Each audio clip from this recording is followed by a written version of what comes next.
বিসমিল্লাহির রহমানির রহিম। প্রিয় শিক্ষার্থীবৃন্দ, আসসালামু আলাইকুম। আজ আমি তোমাদেরকে একাদশ দ্বাদশ শ্রেণীর নাটক বিষয়ের ক্লাসে দৃষ্টি আকর্ষণ করছি।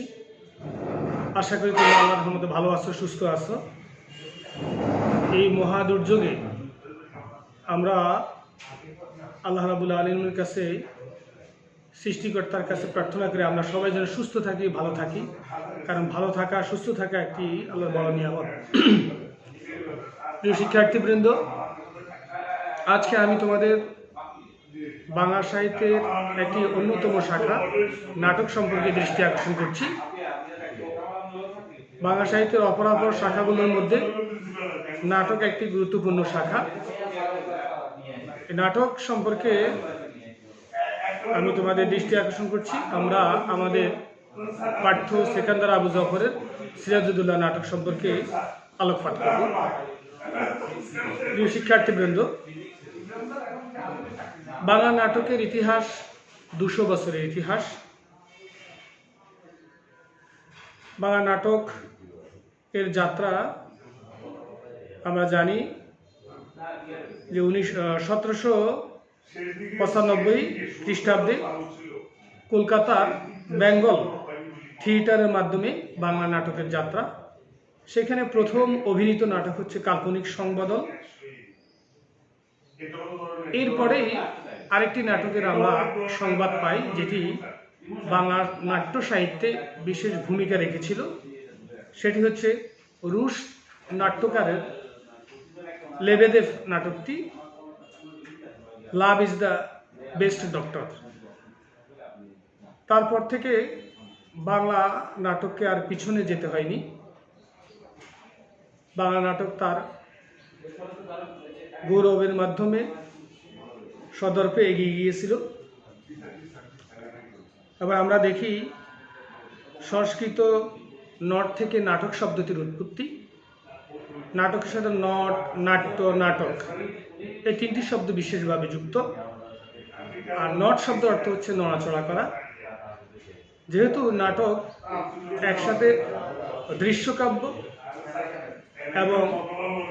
এবং শ্রুতিকাব্য, নাটক মঞ্চে উপস্থাপিত হয় এবং নাটকের যে অভিনেতা অভিনেত্রী, যাদেরকে আধুনিক ভাষায় বলে থাকি আমরা কুশীলব, তারা নাটকের নড়াচড়ার মাধ্যমে নাটকটির শুরু থেকে শেষ পর্যন্ত এটিকে পল্লবিত করে তোলে।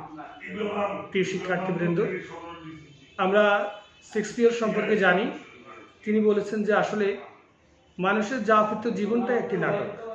আমরা যদি একটি ব্যক্তি মানুষের তার বয়সকে কল্পনা করি নাটকের সাথে, যে শৈশবে তার একটি দিনক্ষণ থাকে, সেখানে আমরা এক ধরনের আচরণ করি।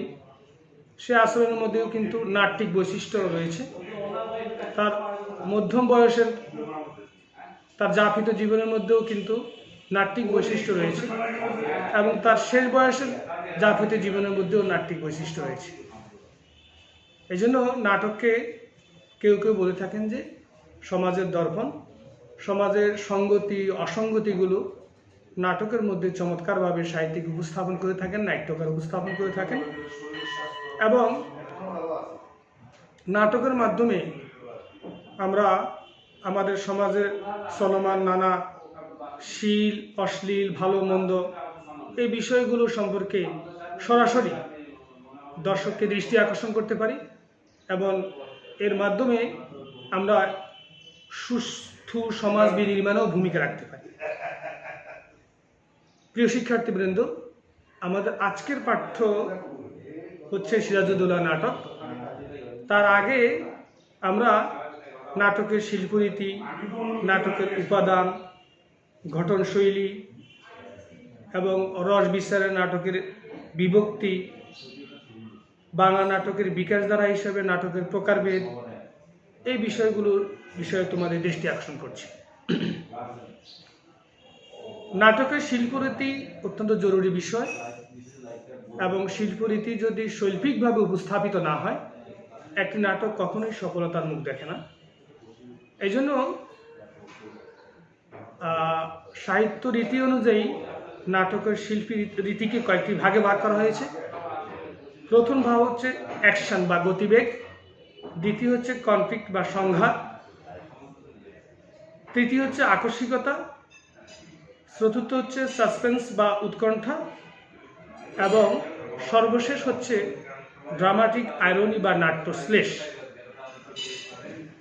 এই বিষয়গুলো নাটককে প্রাঞ্জল করে, সাবলীল করে এবং নাটকের বৈশিষ্ট্যকে দর্শকের সামনে আরও বেশি আকর্ষণীয় করে তোলে।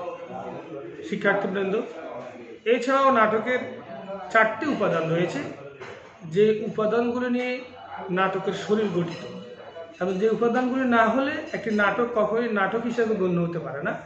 এবং সাহিত্যের এই আঙ্গিকের, নাট্য আঙ্গিকের সবচেয়ে গুরুত্বপূর্ণ এই 4টি উপাদান হচ্ছে কাহিনী বা বিষয়, চরিত্র, সংলাপ এবং পরিবেশ। যে কোনো নাটক তার একটি ছোট্ট কাহিনী থাকে, সেই কাহিনীটাকে নাট্যকার তার আপন গুণে এবং তার নাটকের যারা চরিত্রায়নের মধ্যে থাকে, কুশীলবের ভূমিকা থাকে, অভিনেতা অভিনেত্রী থাকে, তাদের মাধ্যমে এবং তাদের বক্তব্যের মাধ্যমে আর নাটকের মঞ্চের পরিবেশের মাধ্যমে মূল বিষয়টাকে প্রস্ফুটিত করে তোলে।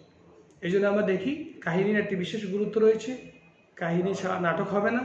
যেমন সিরাজউদ্দৌলা নাটকের মূল কাহিনী হচ্ছে কি, যে আমরা দেখি ইংরেজদের শাসন শোষণের পরিপ্রেক্ষিতে আমরা দেখি যে বাংলার সূর্য, স্বাধীনতার সূর্য 200 বছরের জন্য অস্তমিত হয়ে গিয়েছিল এবং বাংলার শেষ নবাব সিরাজউদ্দৌলা তিনি আপ্রাণ চেষ্টা করেছেন আমাদের জাতিসত্তাকে বেঁচে রাখার জন্য, আমাদের বাক স্বাধীনতাকে বেঁচে রাখার জন্য, আমাদের ভূখণ্ডকে বেঁচে রাখার জন্য, সর্বোপরি মধ্যবিত্ত যারা সমাজের মেরুদণ্ড তাদের অধিকার প্রতিষ্ঠিত করার জন্য সেই বঞ্চিত মানুষকে ইতিহাসের সত্যের সাথে সাহিত্যের সত্যের সংমিশ্রণে আমরা দেখি সিরাজউদ্দৌলা নাটকটি রচিত হয়েছে। সেখানে কিন্তু এই কাহিনীটি রয়েছে। আর চরিত্রের মধ্যে আমরা দেখি অনেকগুলো চরিত্র এই নাটকে রয়েছে। এর মধ্যে 35টি চরিত্র হচ্ছে মূল চরিত্র। সিরাজউদ্দৌলা হচ্ছে এই নাটকের নায়কোচিত চরিত্র। এর বিপরীতে আমরা ইংরেজদের ক্লাইভ দেখি, ফলোয়েল দেখি, এছাড়া আমাদের নবাবের সাথে যারা বেইমানি করেছিল মির্জাফরের চরিত্র দেখি, আমরা মতিঝিল প্রাসাদের ষড়যন্ত্রের নায়িকা গসেটি বেগমকে দেখি, যারা এই নাটকে দুর্দান্ত চরিত্রের অভিনয় করে নাটককে মন্দের দিকটাকে অনেক বেশি প্রস্ফুটিত করেছেন। মন্দের দিকটা প্রস্ফুটিত হওয়ার কারণে ভালো দিকটা আমাদের সামনে অনেক বেশি ভালোভাবে উপস্থাপিত হয়েছে।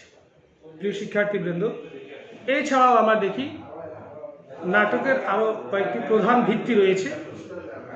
একটি হচ্ছে কালের ঐক্য, স্থানের ঐক্য এবং ঘটনার ঐক্য। এই বিষয়টি নাটকের একটা গুরুত্বপূর্ণ বিষয়। আর পর্বের বিভক্তির দিক থেকে আমরা নাটককে আরও কয়েকটি ভাগে ভাগ করতে পারি। যেমন কাহিনীর আরম্ভ, কাহিনীর ক্রমব্যাপ্তি, চূড়ান্ত দ্বন্দ্ব না থাকলে একটি নাটক দর্শকদের কাছে খুব বেশি গ্রহণযোগ্য হয় না। কমপ্লিট থাকতে হবে, দ্বন্দ্ব থাকতে হবে, সংঘাত থাকতে হবে। এই সংঘাতের অর্থ মারামারি নয়, এই সংঘাতের অর্থ হচ্ছে নাট্যকার নাটকের মধ্যে ঘটনার পরম্পরার মধ্যে নানা ব্যঞ্জনার অবতারণা করা, প্রথমটার সাথে পরেরটার একটা ঐক্য সাধন করে প্রথমটা কি ঘটলো পরেরটা জানার জন্য দর্শকের মধ্যে যে কৌতূহল জাগে, তাদের মনে যে প্রশ্ন জাগে, সেই প্রশ্নগুলোর যে একটা বেড়া জাগে, সেটাই হচ্ছে কমপ্লিট। শিক্ষার্থীবৃন্দ, এছাড়া আমরা দেখি গ্রন্থি মোচন এবং কনক্লুশনে আছে উপসংহার। তাহলে আমরা দেখি একটি নাটকের শুরু আছে এবং শেষ আছে। এই জন্য কিন্তু সাহিত্যের অপরাপর শাখাগুলোর চাইতে আমরা দেখি নাটকের মধ্যে সাহিত্যের স্বাদটা পূর্ণাঙ্গভাবে আস্বাদন করা যায়। যেমন সাহিত্যের ছোট গল্পের মধ্যে কিন্তু বলা হয়ে থাকে যে শেষ হইয়া হইল না শেষ, আমরা দেখি যে গল্প শুরু হলো, মাঝখানে যে থেমে গেল, পাঠকের মধ্যে প্রশ্ন থেকে গেল। কিন্তু নাটকের শুরু থেকে শেষ পর্যন্ত আমরা দেখি এটা যা শুরু হলো তার একটা সফল সমাপ্তি থাকে। এই জন্য এখানে দর্শক শ্রোতা সাহিত্যের পূর্ণাঙ্গ স্বাদ কিন্তু নাটকের মাধ্যমে আস্বাদন করতে পারে। প্রিয় শিক্ষার্থীবৃন্দ, রস বিচারে নাটককে কয়েকটি ভাগে ভাগ করা যায়।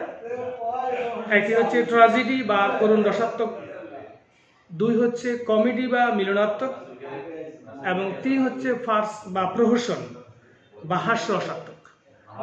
এছাড়া বাংলা নাটকের বিকাশ ধারায় আমরা দেখি অনেকগুলো নাটক রয়েছে, যেমন সামাজিক নাটক, ঐতিহাসিক নাটক, পৌরাণিক নাটক, রূপক সাংকেতিক নাটক, প্রহসন কৌতুক নাটক, গণনাট্য ধারা এবং কাব্য নাটক। আজকে আমাদের যে বিষয়টি পাঠ্য সিরাজউদ্দৌলা নাটক, এটি হচ্ছে একটি ঐতিহাসিক নাটক, কারণ ইতিহাসের ঘটনাবহুল ঘনঘটাকে এই নাটকের কাহিনী হিসেবে উপস্থাপন করা হয়েছে এবং সেই ইতিহাসের সত্যের সাথে মিল রেখে, সামঞ্জস্য রেখে নাট্যকার এই নাটকের চরিত্রায়ন করেছেন। যার পরিপ্রেক্ষিতে আমরা দেখি 1757 সালের 23 জুন পলাশীর প্রান্তরে আমর কারণে কলকাতায় যে মর্মন্তুদ ঘটনা ঘটেছিল, বিভ্রান্ত ঘটনা ঘটেছিল, বাঙালির মির্জাফরেরা বিশ্বাসঘাতকতার মাধ্যমে আমাদের স্বাধীনতার মহানায়ককে সেখানে নির্মমভাবে পরাজিত করা হয়েছে এবং তার পরিবার শুদ্ধ তাকে নির্মূল করে দেওয়া হয়েছিল। সেই কাহিনী এই নাটকের মধ্যে উপস্থাপিত হয়েছে। তারপরে আমি আজকে, যেহেতু আমাদের এই বিষয়টি পাঠ্য, আমি তোমাদেরকে 3টি বিষয়ের প্রশ্ন উত্তর দেওয়ার চেষ্টা করব। সেটি হচ্ছে কে লিখেছেন এই নাটকটি, তার সম্পর্কে আমরা জানব, কি লিখেছেন এবং কেন লিখেছেন। এই 3টি প্রশ্ন উত্তর যদি আমরা জানি বা জানার চেষ্টা করি, তাহলে যে কোনো টপিকেরই সদুত্তর এবং ভালো উত্তর, মৌল বক্তব্য আমরা সহজে বুঝতে পারবো এবং উপলব্ধি করতে পারব। শিক্ষার্থীবৃন্দ, আমি বলেছিলাম আমাদের এই নাটকের রচয়িতা হচ্ছেন বা নাট্যকার হচ্ছেন সাংবাদিক সিকান্দার আবু জাফর।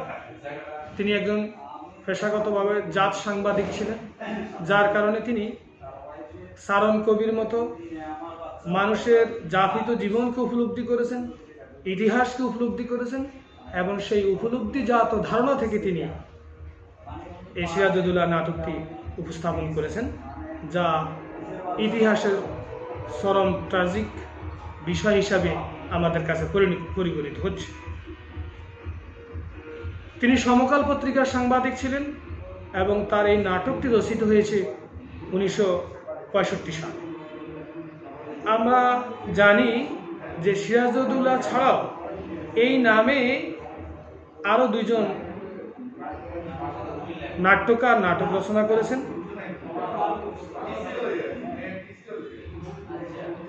তাদের নাটকেও কিন্তু আমরা দেখেছি এই সিরাজউদ্দৌলার কলঙ্ক মোচনের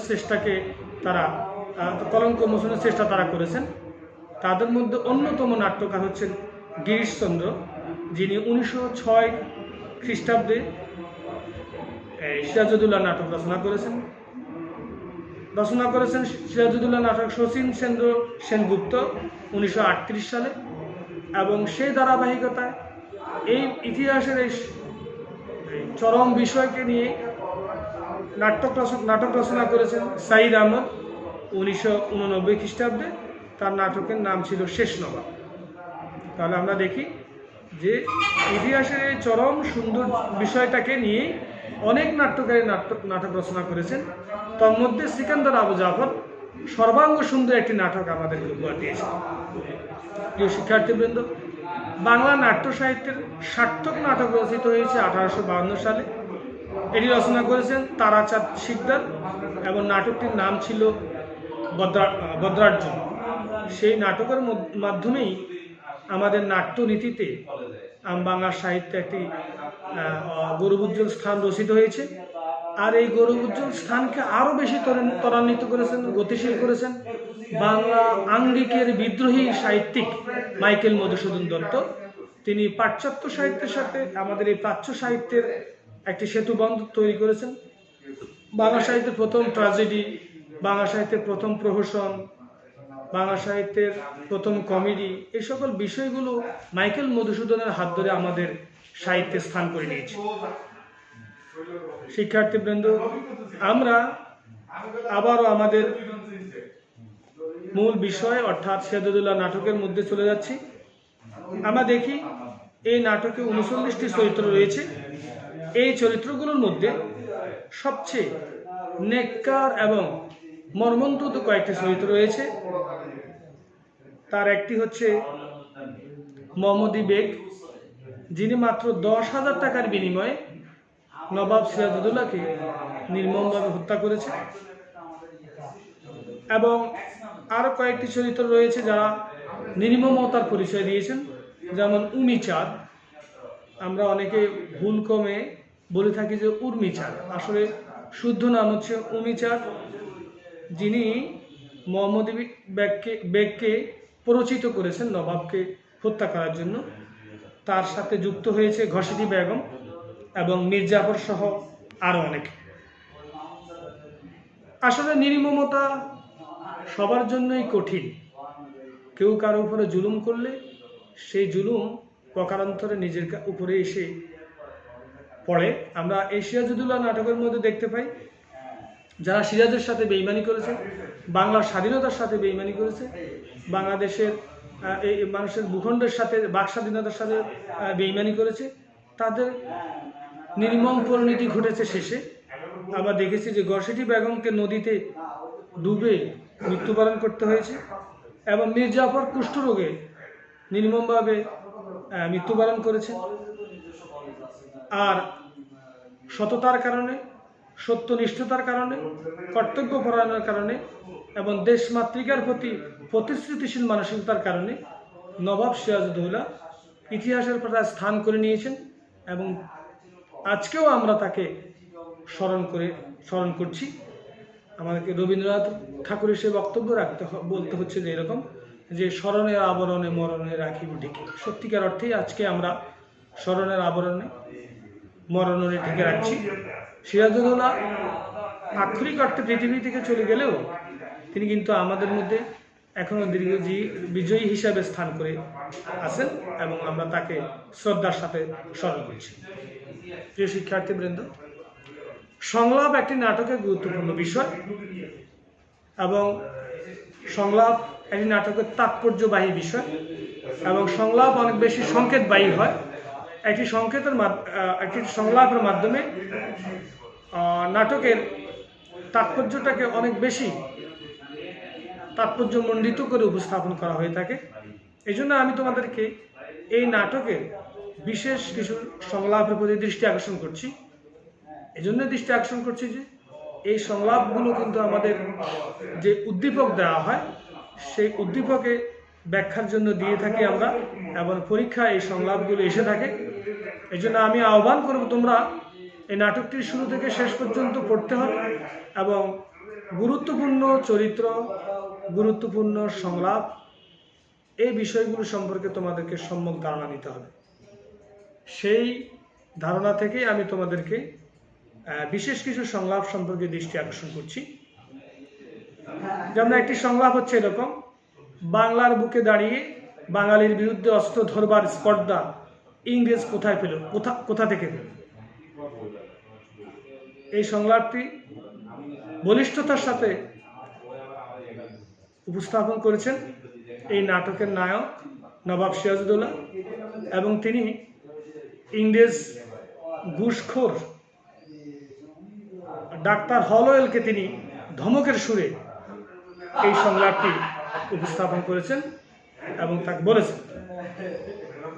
দ্বিতীয় সংলাপ সম্পর্কে তোমাদের দৃষ্টি আকর্ষণ করছি। এই সংলাপটি তাও আমরা দেখি আমাদের নবাবের সাথে বিশ্বাসঘাতক করেছেন যে উমিচাঁদ। তিনি হলওয়েলকে প্ররোচিত করার জন্য, বাংলার মানুষকে নিধন করার জন্য তিনি শ্লেষ করে এই সংলাপটি উপস্থাপন করেছেন যেটাকে আমি তোমাদেরকে বলেছিলাম যে ড্রামাটিক আয়রনি বা শ্লেষ। শ্লেষ একটি নাটকের গুরুত্বপূর্ণ বিষয়। যদি শ্লেষ না থাকে তাহলে নাটকের মধ্যে সংঘাত তৈরি হয় না। যেমন আমরা যদি বলে থাকি যে এরকম যে দামে কম সাজে অপরূপ, অর্থাৎ একটা ব্যক্তি দামে কম কিন্তু তার সাজসজ্জা গেট আপ মেকআপে তাকে অনেক কিছু মনে হয়, কিন্তু তার গেট আপ মেকআপের সাথে তার দামের সাথে তার মূল্যমানের সাথে কি নেই, সম্পর্ক নেই। এটাকে আমরা বলতে পারি ড্রামাটিক আয়রনি বা শ্লেষ। যেমন আমরা দেখি একটি সংলাপের মধ্যে উমিচাঁদ বলছে হলওয়েলকে, ব্রিটিশ সিংহ ভয়ে লেজ গুটিয়ে নিলেন, এ বড় লজ্জার কথা। এই উমিচাঁদ হলওয়েলকে এই বিষয়ে দৃষ্টি আকর্ষণ করেছেন। এরপরে আমরা দেখি ক্লাইভ, লর্ড ক্লাইভ, তোমরা জানো ইংরেজ সেনাপতি ছিলেন।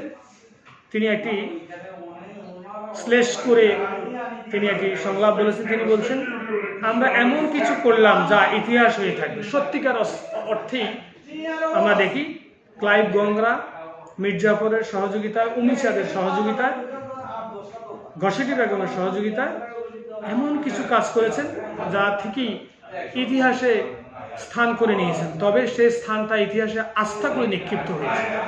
আজকে আমরা জানি মির্জাফর নামের শব্দের অর্থ কিন্তু তাৎপর্যবাহী, কিন্তু যখন আমরা মির্জাফর নামটা শুনি তখন আমাদের মধ্যে এক ধরনের ঘৃণা কাজ করে। আমরা ঘৃণা বলে একে অপরকে এখনো গালি দিয়ে থাকি মির্জাফর বলে। তাহলে ঠিকই তারা বলেছে যে তারা এমন কিছু কর্ম করবে যে কর্মের মাধ্যমে তারা ইতিহাসে স্থান করে নেবে। প্রিয় শিক্ষার্থীবৃন্দ, আমরা দেখি আরো কিছু সংলাপ এখানে খুব গুরুত্ব এবং তাৎপর্যবাহী। এবং তারা বলছেন, বীরু প্রতারকের দল চিরকালই পালায়। নবাব সিরাজউদ্দৌলা এই সংলাপের মাধ্যমে একটি সত্য বিষয়কে আমাদের সামনে উপস্থাপন করেছেন। সেটি হচ্ছে তার আপন শ্বশুর ইরিশ খাঁ। ইরিশ খাঁ যিনি নবাবের কাছ থেকে টাকা নিয়ে বিশ্বাসঘাতকতা করে লর্ড ক্লাইভের সাথে গোপনে আঘাত করেছেন। এই জন্য নবাব সিরাজউদ্দৌলা তাকে বলেছেন যে ভীরু প্রতারকের দল চিরকালই পালায়। সত্যি অর্থে আমরা দেখেছি ইরিশ খাঁ নবাবের কাছ থেকে টাকা নিয়ে নবাবের বিরুদ্ধে অবস্থান গ্রহণ করেছেন। প্রিয় শিক্ষার্থীবৃন্দ, আরেকটি সংলাপ খুবই তাৎপর্যবাহী। তিনি বলছেন, ইনি কি নবাব নাকি ফকির? এটি লর্ড ক্লাইভ বলছেন।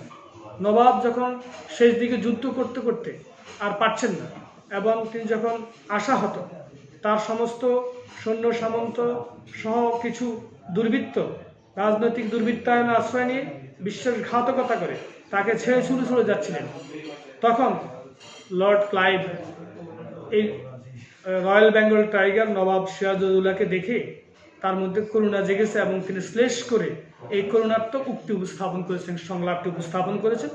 তিনি বলেছেন, ইনি কি নবাব নাকি ফকির? খুবই দুঃখজনক একটি বিষয় যে এই বাংলার সিংহকে শেষ পর্যন্ত জীবন দিতে হয়েছে নির্মমভাবে, এবং সেটি এই বাঙালির বিশ্বাসঘাতকতার কারণে। প্রিয় শিক্ষার্থীবৃন্দ, আমরা দেখি যে পৃথিবীব্যাপী পুঁজিবাদী সমাজ ব্যবস্থার একটি কুফল মধ্যবিত্ত সমাজের মধ্যে গেড়ে বসেছে, যার পরিপ্রেক্ষিতে আমরা দেখি ধনীরা আরো ধনী হচ্ছে, গরিবরা আরো দিন দিন নিঃস্ব হচ্ছে। সিরাজউদ্দৌলা নাটকের মধ্যে আমরা এর একটি প্রকৃষ্ট প্রমাণ পাচ্ছি। সেখানে উমিচাঁদ বলছে, দৌলত আমার কাছে ভগবানের দাদামশায়ের চেয়েও বড়। সত্যিকার অর্থে তাই। আমরা দেখি যে কিছু বিশ্বাসঘাতক নবাবের সাথে বিশ্বাসঘাতকতা করে আমাদের এই উপমহাদেশের স্বাধীনতাকে ইংরেজদের কাছে বিক্রি করে দিয়েছে। তা এজন্য আমরা দেখি নবাব সিরাজউদ্দৌলা তাদেরকে বলছে বিনিয়ার দল, বিনিয়ার জাত, যে আমাদের বাঙালিরা অর্থের লোভে, সম্পদের লোভে, দৌলতের লোভে, সম্পত্তির লোভে আমার বাংলার নবাবের সাথে বিশ্বাসঘাতকতা করেছেন, এবং সেই ঘাতকতার ফলে বাংলার স্বাধীনতা সূর্য ইংরেজদের কাছে পরাজিত হয়েছে। প্রিয় শিক্ষার্থীবৃন্দ, আরেকটি সংলাপ সম্পর্কে তোমাদের দৃষ্টি আকর্ষণ করব। সেখানে এই সংলাপটি ক্লেটন আমাদের ওয়ালিকে দৃষ্টি আকর্ষণ করেছেন। তিনি বলছেন, চুপ বেঈমান, কাপুরুষ বাঙালির কথায় যুদ্ধ বন্ধ হবে না। আমাদের এই কাপুরুষতা আমাদের নিজেদের অর্জন, এটা আমাদের বেঈমানির ফসল, এটা আমাদের অসততার ফসল। আমরা নবাব সিরাজউদ্দৌলাকে যেভাবে সহযোগিতার করার কথা ছিল, মীর জাফররা, গসেটি বেগমরা, উমিচাঁদরা, রায়দুল্লভরা, জগৎ শেখ, কেউই আমরা তাকে আমাদের প্রতিশ্রুতিশীল মানসিকতা নিয়ে, দেশমাতৃকার প্রতি দায়িত্ব অনুভূতি নিয়ে তাকে আমরা সহযোগিতা না করার পরিপ্রেক্ষিতে আমরা দেখি আজকে আমাদের সামনে দাঁড়িয়ে এই নাটকে আমরা দেখেছি ইংরেজরা আমাদেরকে কাপুরুষ বলছে, আমাদেরকে বেঈমান বলছে। সত্যিকার অর্থে ঠিক তাই। আমরা কিন্তু আমাদের নবাবের সাথে বিশ্বাসঘাতকতা করেছি, বেঈমানি করেছি, আমরা কাপুরুষোচিত আলোচনা আমরা করেছি। শিক্ষার্থীবৃন্দ, আমি আশা করছি তোমরা এই নাটক সম্পর্কে তোমাদের মোটামুটি ধারণা অর্জিত হয়েছে। আমার এই বক্তব্য, আমার এই শোনা তোমাদের জন্য আরও বেশি সাস্টেনেবল হবে তখন যখন তোমরা এই নাটকটির শুরু থেকে শেষ পর্যন্ত পড়বে, একবার রিডিং পড়বে, তখনই তোমাদের ধারণা অনেক বেশি পক্ক হবে, অনেক বেশি তোমরা দক্ষ হবে। সৃজনশীল উত্তরের জন্য, বক্তব্যের জন্য বা পরীক্ষায় ভালো উত্তর দেওয়ার জন্য আসলে মূল বই পড়ার কোনো বিকল্প নেই। এই জন্য আমি তোমাদের কাছে আহ্বান রাখবো, আমার এই বক্তব্যের পাশাপাশি তোমরা অবশ্যই সিরাজউদ্দৌলা নাটকটি শুরু থেকে শেষ পর্যন্ত একবার রিডিং পড়ে নিবে। পড়লে পরে খুব সহজেই তোমরা এর উত্তর করতে পারবে। এবং তোমরা যদি উমিচাঁদকে উর্মিচাঁদ বলো, নবাব সিরাজউদ্দৌলাকে তোমরা যদি সিরাজউদ্দৌলা বানানো ভুল করো, কিংবা গসেটি বেগমকে যদি তোমরা নবাব সিরাজউদ্দৌলার মায়ের নাম হচ্ছে আমিনা বেগম, আমিনা বেগমের সাথে মিলিয়ে ফেলো, নবাব সিরাজউদ্দৌলার স্ত্রীর নাম হচ্ছে লুৎফুন্নেসা, সেটাকে যদি তোমরা শুদ্ধভাবে উপস্থাপন করতে না পারো, আর তার বাবার নাম হচ্ছে জয়নুদ্দিন, সেই নামটি যদি তোমরা সঠিকভাবে না জানো এবং পরীক্ষার খাতায় যদি তোমরা এই তথ্যগুলো ভুলভাল উপস্থাপন করো, তাহলে কিন্তু তোমরা ভালো নাম্বার আশা করতে পারো না। যাই হোক, আমি আজকে তোমাদেরকে সর্বশেষ একটি নমুনা উদ্দীপক সম্পর্কে দৃষ্টি আকর্ষণ করছি। দৃষ্টি আকর্ষণ করেই আমার ক্লাস আমি শেষ করব।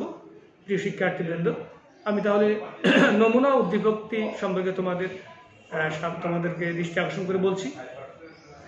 উদ্দীপকটা হচ্ছে এরকম: লেডিস অ্যান্ড জেন্টলম্যান, লর্ড কর্নওয়ালিসের খুব বুদ্ধি ছিল।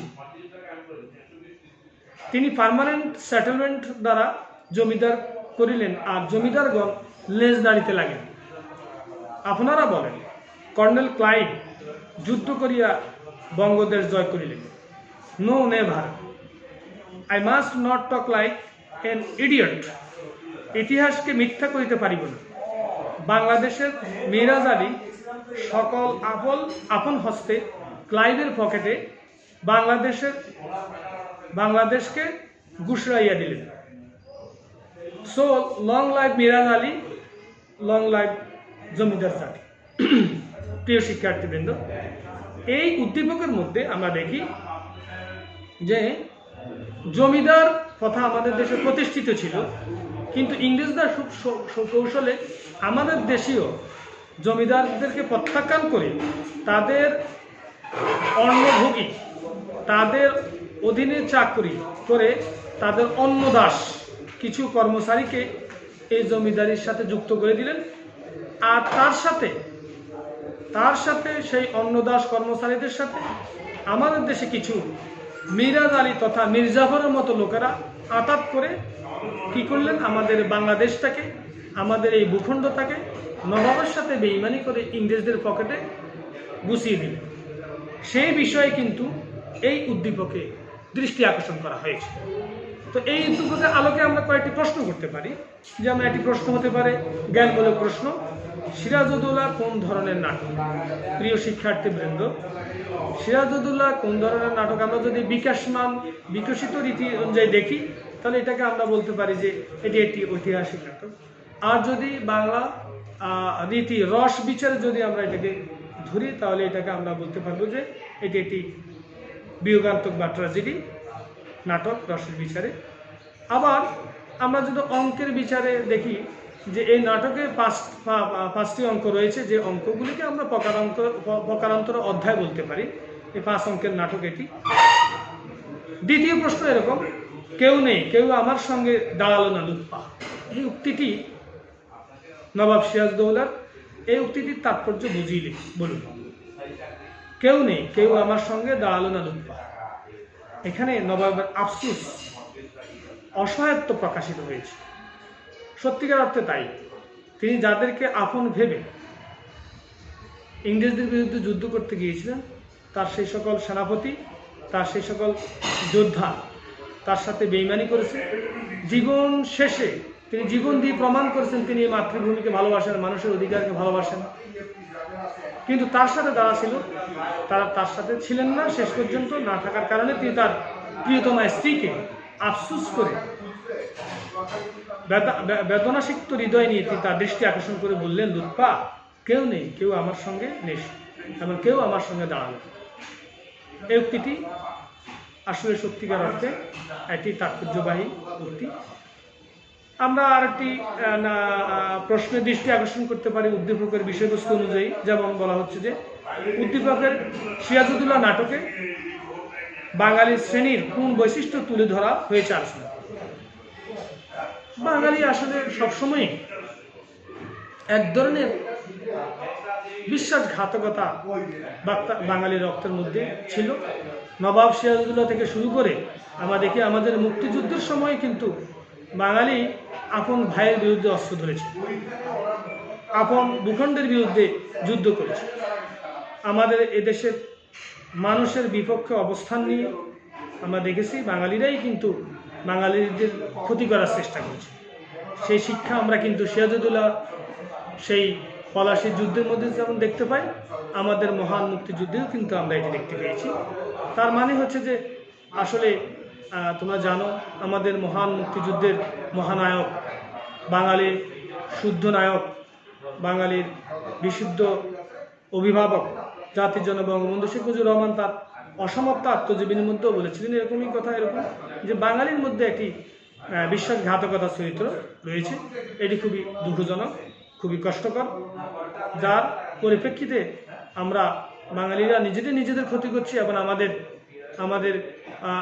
অল্প লাভের কারণে আমাদের বৃহত্তর ক্ষতি হয়ে যাচ্ছে। প্রিয় শিক্ষার্থীবৃন্দ, সর্বশেষ আমরা উচ্চতর দক্ষতামূলক একটি প্রশ্ন সম্পর্কে তোমাদের দৃষ্টি আকর্ষণ করছি। এই উদ্দীপকের আলোকে পলাশীর যুদ্ধে ইংরেজদের বিজয় ছিল এক অভাবনীয় ভীরু ষড়যন্ত্রের ফসল। উদ্দীপকের আলোকে এই মন্তব্যটি মূল্যায়ন আসলে ঠিক তাই। এটা একটি ষড়যন্ত্রের ফসল। আমরা ষড়যন্ত্রের শিকার হয়েছি, ইংরেজ ষড়যন্ত্রের শিকার হয়েছি। ইংরেজরা শুরু থেকে আমাদের সকল প্রতারণার আশ্রয় নিয়েছে। তারা এদেশে এসেছে ব্যবসা করার জন্য, ব্যবসার নাম করে তারা এসে আমাদের সিংহাসন দখল করেছে। তাদের এই প্রতারণা, তাদের এই নেতিবাচক দৃষ্টিভঙ্গি আমরা দেখি, দৃষ্টিভঙ্গির কারণে, জনরোষের কারণে পলাশীর যুদ্ধ সংঘটিত হয়েছে। এবং সেই পলাশীর যুদ্ধে আমরা দেখি আমাদের প্রিয় নায়ক, আমাদের স্বাধীনতার উপমহাদেশের এই স্বাধীনতার মহানায়ক নবাব সিরাজউদ্দৌলাকে নির্মমভাবে পরাস্ত হতে হয়েছে। এবার আমরা সেখানে পরাজিত হয়ে আমাদের স্বাধীনতা হারিয়েছি। প্রিয় শিক্ষার্থীদের, বাংলা সাহিত্যে ক্ষেত্রে আমি তোমাদেরকে আগেও বলেছি যে আসলে শহীদ থেকে সাহিত্য শব্দটির উৎপত্তি। যা কিছু জীবনের সহিত, যা কিছু সমৃদ্ধির সহিত, যা কিছু কল্যাণের সহিত, যা কিছু সুন্দরের সহিত, সেটি হচ্ছে সাহিত্য। নাটকও এর ব্যতিক্রম নয়। বরং বাংলা সাহিত্যের অপরাপর আঙ্গিক যেমন কবিতা, ছোট গল্প, উপন্যাস, এইগুলোর চাইতে নাটক আরো বেশি জীবন ঘনিষ্ঠ।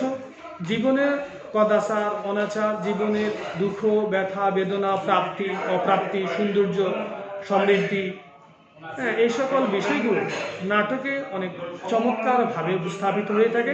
এই জন্য নাটককে বলা হয়েছে সমাজের দর্পণ। এবং নাটকের মাধ্যমে কিন্তু একটি সুষ্ঠু সমাজ বিনির্মাণ করা সম্ভব। এবং অল্প সময়ে আমরা দেখি নাট্যকার তার নাটকের মাধ্যমে পাঠককে, দর্শককে সাহিত্যের স্বাদে আস্বাদিত করতে পারেন। এবং দর্শকরাও কিন্তু এর মাধ্যমে খুব সহজেই সাহিত্যের এই আঙ্গিক সম্পর্কে ধারণা অর্জন করতে পারে। তো আজকে এই পর্যন্তই। তোমরা ভালো থাকো, সুস্থ থাকো। তোমাদেরকে বলবো যে আমরা থার্ড ওয়ার্ল্ড কান্ট্রির ব্যক্তি, আমাদের সামনে বন্যা, খরা, মহামারী ইত্যাদি থাকবে, কিন্তু আমাদেরকে এগিয়ে যেতে হবে। নজরুল বলেছেন যে কে আছে জোয়ান হও আগুয়ান থাকিছে ভবিষ্যৎ। আমি তোমাদেরকে দৃষ্টি আকর্ষণ করছি যে তোমরা এগিয়ে যাও। তোমাদের ক্যারিয়ার গঠনের জন্য এই একাদশ দ্বাদশ একটি গুরুত্বপূর্ণ বিষয়। এখানেই কিন্তু নির্ধারিত হবে তুমি দেশ মাতৃকার কীভাবে সেবা করবে, কোন পদে যেয়ে কোন যোগ্যতা অর্জন করে তুমি ডাক্তার হবে নাকি ইঞ্জিনিয়ার হবে নাকি অন্য কোনো পদে থেকে দেশের সেবা করবে। এখন এই সেবা করার জন্য তোমাদেরকে যোগ্যতা অর্জন করতে হবে। সেই যোগ্যতা অর্জন করতে হলে তোমাকে পাঠ্য বইয়ে দিয়ে মনোনিবেশ করতে হবে। এই জন্য আমি বলে থাকি একজন স্টুডেন্টের কোনো অতীত নাই, ভবিষ্যৎ নাই। তার অতীত এবং ভবিষ্যৎ নির্মিত হবে বর্তমানকে। সে যত বেশি পড়ালেখা করবে, বর্তমানকে যত বেশি মজবুত করবে, তার ভবিষ্যৎ তত বেশি মজবুত হবে। তো তোমাদের কাছে আমি আহ্বান রাখবো, আপিল রাখবো, জগতে কত মানুষ এসে যায়, কে কার খবর রাখে। আমরা যেন কীর্তিমান হতে পারি, আমরা যেন আমাদের যোগ্যতার বলে বলিয়ান হয়ে দেশ মাতৃকার সেবা করতে পারি। এই আশাবাদ ব্যক্ত করতে আজকের মতো শেষ করছি। তোমরা ভালো থাকো, সুস্থ থাকো। আল্লাহ হাফেজ।